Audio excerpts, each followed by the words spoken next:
শুভ সকাল। প্রতিদিনের pre market আপডেটে আপনাদের স্বাগতম। সূচক 11 পয়েন্ট বা 0.21% হ্রাস পেয়ে 5192 পয়েন্টে স্থির রয়েছে।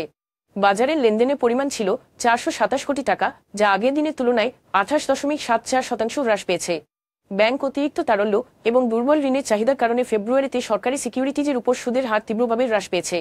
বাংলাদেশ ব্যাংক এটিকে ঋণ পুনরুদ্ধার হিসেবে দেখছে, মুদ্রাস্ফীতি নিয়ন্ত্রণে এবং বিনিয়োগ বাড়াতে কম সুদ হার আশা করছে। ডিসেম্বরের পর থেকে ফলন প্রায় 2% পয়েন্ট কমেছে। সর্বশেষ নিলামে 5 বছরের বন্ডের হার 10.47% নেমে এসেছে। বাংলাদেশের বৃহৎ উৎপাদন খাত পুনরুজ্জীবিত হয়েছে। অক্টোবরে সূচক 11.39% বৃদ্ধি পেয়েছে। বিবিএস এর তথ্য অনুসারে 23টি উপখাতের মধ্যে 18টির প্রবৃদ্ধি অর্জন হয়েছে, যেখানে তামাক, চামড়া, কাগজ, মোটরযান এবং তৈরি ধাতুর উৎপাদন হ্রাস পেয়েছে। জিডিপিতে 11% বেশি অবদান রাখা এই খাতটি প্রথম প্রান্তিকে মাত্র 3.85% বৃদ্ধি পেয়েছে।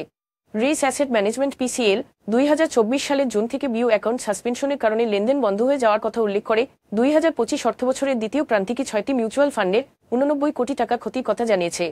বাজার মন্দার মধ্যে অর্থের সঞ্চিতি বৃদ্ধি পাওয়ায় গত বছরের তুলনায় 356% লোকসান রয়েছে। ফিনান্সিয়াল নন কমপ্লায়েন্স এবং ব্যবসায়িক সংকট সত্ত্বেও এসালন কোল্ড রোল্ড স্টিলসের শেয়ারের দাম 5 বারে 43% বেড়ে 14 টাকায় পৌঁছেছে। কোম্পানিটি এই বৃদ্ধি সংক্রান্ত অপ্রকাশিত তথ্যের বিষয়টি অস্বীকার করেছে।